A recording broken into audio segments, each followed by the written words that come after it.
Comme tout le monde, des études primaires où j'ai obtenu l'entrée en 6e et le certificat d'aptitude pédagogique, le certificat d'études primaires.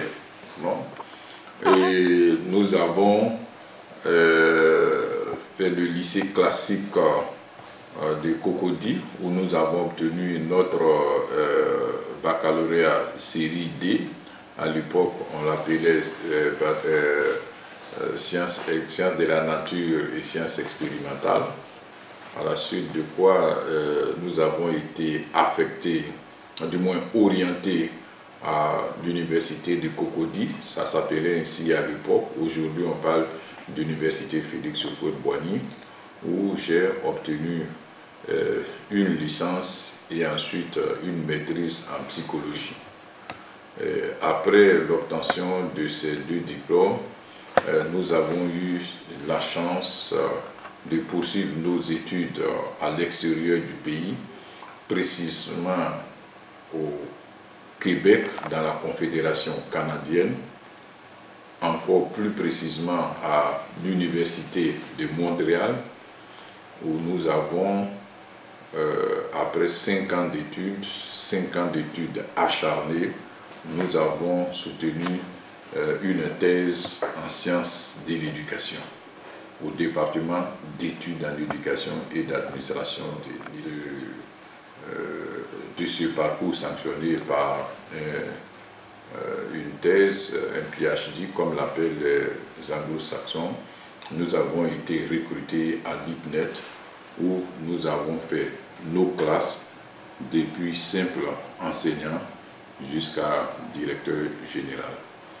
Mais nous avons été par ailleurs professeurs associés de l'Université du Québec à Trois-Rivières, où en compagnie des professeurs émérites que sont Paul Lorrain, Luc Girard et Gérard Jonf, nous avons animé des programmes de formation en administration et gestion scolaire. Je suis marié, père de 4 enfants, 2 filles et 2 garçons. Avant d'occuper ce poste de directeur général,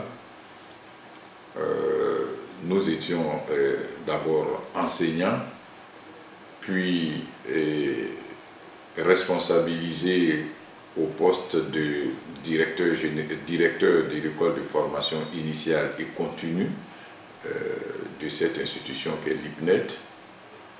Ensuite, nous avons été détachés de cette école qui combinait les formations initiales et continues pour développer particulièrement la formation continue.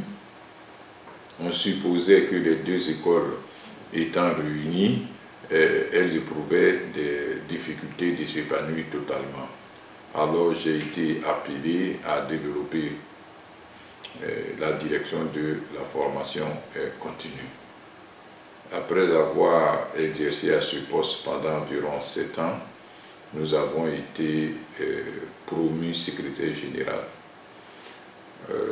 Après avoir exercé pendant un certain nombre d'années au poste de secrétaire général, nous avons été nommés directeur par intérim.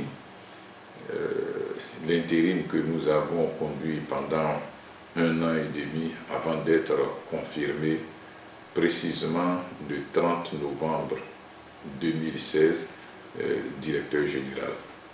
Je suis donc à ce poste, ça fait exactement 3 ans et quelques jours. J'ai succédé d'abord à M. Ba Suleiman, qui était le premier directeur général de l'institution. Il a créé la maison, il a d'abord conçu le projet de création, il a fait de construction et il était à l'origine de la création de l'Institut et de ses textes fondateurs. C'est le père fondateur de l'Institut pédagogique national de l'enseignement technique et de la formation professionnelle. J'ai eu le privilège de travailler à ses côtés où j'ai beaucoup appris. À son départ en 2000, en avril 2000 précisément, M. Bi Émile, docteur en sciences de l'éducation, lui a succédé d'avril 2000 jusqu'à mi-2011. Après M. Bi Émile, le professeur C.K. Pierre-Roche a été nommé directeur général de 2011 jusqu'à 2016, précisément jusqu'à novembre 2016. Et c'est au professeur C.K. Pierre-Roche que j'ai succédé. Ce qu'on doit retenir de l'IPNET, c'est que c'est une grande école. Il y a un statut d'enseignement, de grande école d'enseignement supérieur qui a pour mission de former des formateurs pour alimenter le dispositif de la formation professionnelle et technique en Côte d'Ivoire. Et l'Institut a également pour mission de former le personnel d'encadrement de ces structures de formation. J'entends par personnel d'encadrement les chefs d'établissement, les conseillers pédagogiques, les inspecteurs, voilà, les éducateurs et les conseillers d'orientation. Donc c'est notre mission principale. Et nous avons également, comme entre autres missions principales, de faire la recherche pédagogique et de promouvoir l'innovation technologique. Les objectifs sont consacrés dans un décret de 2001 portant organisation et fonctionnement de l'Institut. Mais il faut préciser que cet arrêté, comme je l'ai dit, de 2001, est caduc. Nous avons introduit un autre projet de décret portant organisation et fonctionnement qui est en cours d'analyse et d'étude par les services juridiques de notre tutelle. Et nous espérons très bientôt qu'un autre décret nous mettant en conformité avec l'organisation du gouvernement actuel apparaisse et nous permette de fonctionner normalement. Mais les missions demeurent: formation des formateurs, formation du personnel d'encadrement. Du personnel d'encadrement, ce sont les chefs d'établissement, les conseillers pédagogiques, les inspecteurs, les conseillers d'éducation et d'orientation. Pas pour occuper une posture de défense, on ne peut pas dire, de mon point de vue, que quelque chose n'a pas marché. Parce que je mesure le poids des responsabilités qui sont les miennes et je m'attelle à les assumer et je me donne les moyens pour réussir. Nous avons engagé des réformes en liaison avec la lecture du plan national de développement et nous essayons de mener des activités qui fassent en sorte que nous répondions aux attentes du gouvernement. Donc nous avons travaillé dur pour faire la réforme pédagogique, une réforme pédagogique qui doit nous permettre de maîtriser l'enseignement suivant l'approche par compétence. Nous avons également engagé une réforme pour permettre la mobilité des sortants de nos établissements en implémentant de LMD. Et je peux vous dire que c'est la mise en œuvre de ces réformes dont l'acquisition n'est pas automatique. Ça demande une réception, une digestion et puis une mise en œuvre. Je peux honnêtement vous dire que c'est la mise en œuvre qui ne va pas aussi vite que je le souhaite, mais ce sont des connaissances qu'il faut acquérir et il faut prendre le temps de les acquérir, de les consolider et ensuite de les mettre en œuvre. Je peux peut-être dire qu'il y a un peu de lenteur dans les réformes engagées, mais on ne peut pas raisonnablement parler de ce qui n'a pas marché. Mes attentes, justement, c'est que les réformes soient procédées rapidement et soient mises en œuvre très rapidement. J'ai insisté sur la maîtrise de l'enseignement suivant l'approche par compétences. J'ai insisté sur la consolidation des programmes selon le LMD, mais il y a la capacité de concevoir et d'élaborer des programmes. Il y a également le changement de mentalité institutionnelle pour offrir une qualité de service. Nous avons un outil de qualité de service de l'enseignement qui est en expérimentation cette année. Les étudiants pourront, à la fin de chaque unité d'enseignement, aller sur le site, renseigner le site sans s'identifier, mais on pourra savoir quel prof a donné ce cours parce qu'il y a l'unité d'enseignement qui est décrite et ensuite il y a la session qui est bien décrite qui permet de savoir qui a donné le cours. Mais il y a des items qui permettent de savoir s'il a commencé son cours à l'heure, s'il a terminé à l'heure, si il a permis aux enseignants, aux étudiants de poser des questions, s'il a donné une bibliographie accessible, etc. sera autant d'items qui nous permettent d'évaluer la qualité des enseignements. Et je crois que le changement de mentalité est en cours pour permettre à l'étudiant de bénéficier d'un service public de qualité. Et ça, c'est vraiment mes attentes et j'ai le soutien des enseignants et j'espère que ce soutien-là ne me fera pas défaut. Bon, en ce qui concerne le volet partenariat, je voudrais me réjouir du partenariat que nous avons récemment conduit avec le projet Proform, financé par l'Union européenne et avec comme agent d'exécution l'ONUDI. Ce projet nous a permis de rénover quasiment complètement les équipements de tous les ateliers de l'Institut, de réhabiliter également les bâtiments, de former les enseignants à l'utilisation des équipements obtenus. Et nous nous réjouissons de cet appui inestimable qui a relancé notre institution. Mais ce n'est pas tout.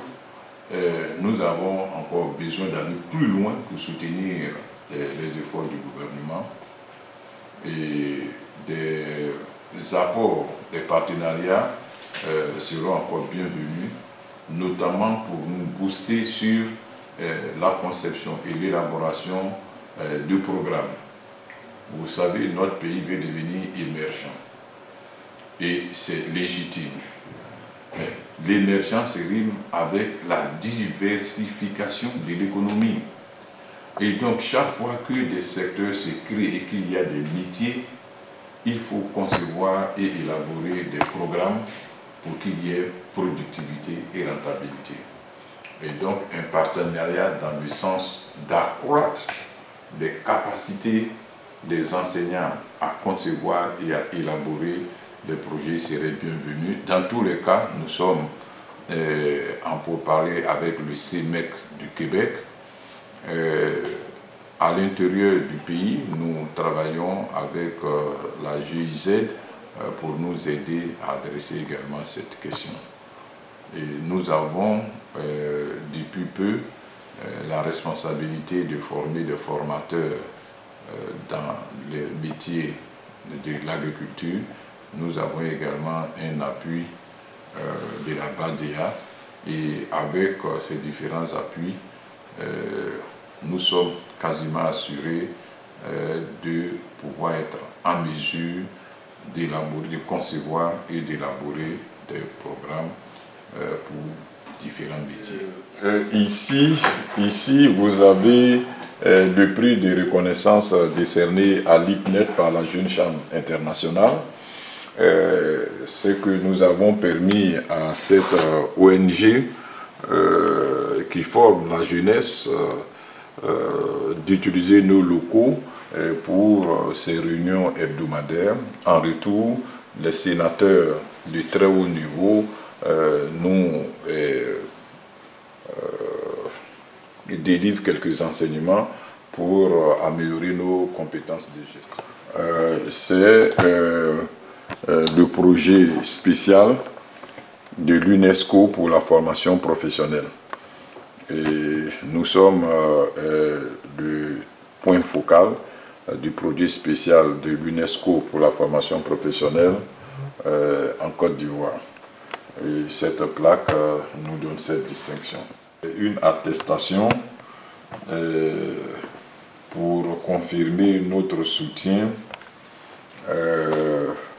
à la promotion de la lecture et du livre dans la formation professionnelle et technique. Voilà. Et nous avons pris part de façon active à la 3e édition et cette attestation nous a été délivrée pour pouvoir attester de cela. Nous sommes également en partenariat avec l'ONG coréenne appelée International Young Fellowship, et qui œuvre pour le changement des mentalités au sein de la jeunesse. Et nous avons été appelés par les organisateurs et les responsables de cette ONG de nous adresser à la jeunesse, de participer à un échange avec la jeunesse pour communiquer notre expérience. Et c'est donc une photo de l'exécution de ce partenariat entre nous et International Young Fellowship. Il faut dire que c'est une organisation qui travaille au changement de mentalité qui a permis à la Corée d'être le pays qui a réalisé le bond le plus prestigieux dans l'histoire du développement des nations. Et nous sommes en partenariat avec cette ONG qui a formé les enseignants pour qu'ils aient cette mentalité de transformer le pays. Et cette ONG a fait également une formation en direction du personnel administratif. Une distinction qui nous a été décernée par l'ONG Afrique Transparence. Et nous avons été très modestement désigné meilleur administrateur des instituts de formation professionnelle et technique de la zone UEMOA. Et vraiment, ça nous va droit au cœur. Ici, je voudrais vous présenter un trophée qui date de 1997. Et à l'époque, j'étais directeur de l'école de formation initiale et continue. C'était le prix d'excellence décerné par le gouvernement. Et après avoir observé les attitudes et le comportement des différents enseignants, les enseignants de l'IPNET ont été déclarés meilleurs enseignants des grandes écoles. Et modestement, mais fièrement, nous avons mis dans notre bibliothèque vraiment ce trophée. Voilà. Bon. Et également ici, comme je vous le disais tantôt, nous avons dans nos locaux la Jeune Chambre internationale Abidjan-Lagune, pour pouvoir se développer. D'autres ONG et d'autres organisations localement nous ont approchés pour leur permettre de prendre pied dans certains établissements de formation professionnelle. C'est ainsi que nous avons aidé l'organisation locale membre de Yopougon à s'installer au centre sectoriel, au centre multisectoriel Mohamed VI de Yopougon. Et en reconnaissance de notre appui, ils nous ont donc décerné ce fanion.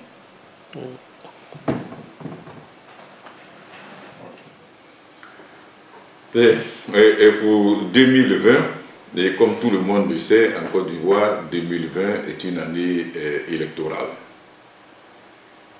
Et pour cette perspective, je voudrais remercier, comme on dit, l'Éternel Dieu de nous avoir permis en 2020.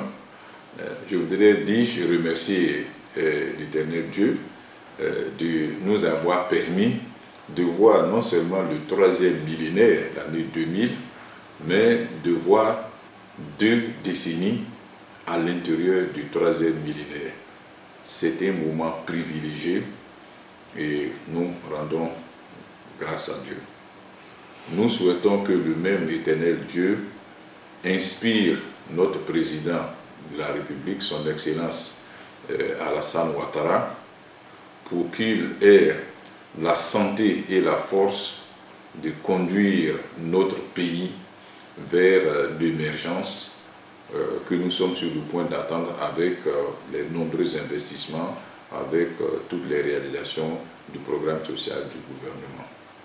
Que Dieu lui donne longue vie et pleine santé pour conduire aux destinées de notre pays. Je voudrais également, puisque vous me donnez l'occasion de formuler des vœux, souhaiter que chacun à son niveau sache que l'aspiration au développement de notre pays incombe à chacun de nous. C'est par nos actes, par nos pensées, par nos attitudes que nous avançons vers le développement ou bien que nous entravons le développement. Que cette prise de conscience-là, qu'elle soit effective en l'an 2020, de manière à ce que les attitudes et les comportements convergent vers tout ce qui peut nous conduire vers le développement. C'est l'absence au poste, c'est la tricherie, c'est le refus de faire ce qui est bien, c'est la corruption. Ce sont ces choses que je viens de dire qui entravent le développement. Et il faudrait que nous soyons à nos postes et que nous faisions les tâches avec la qualité professionnelle exigée.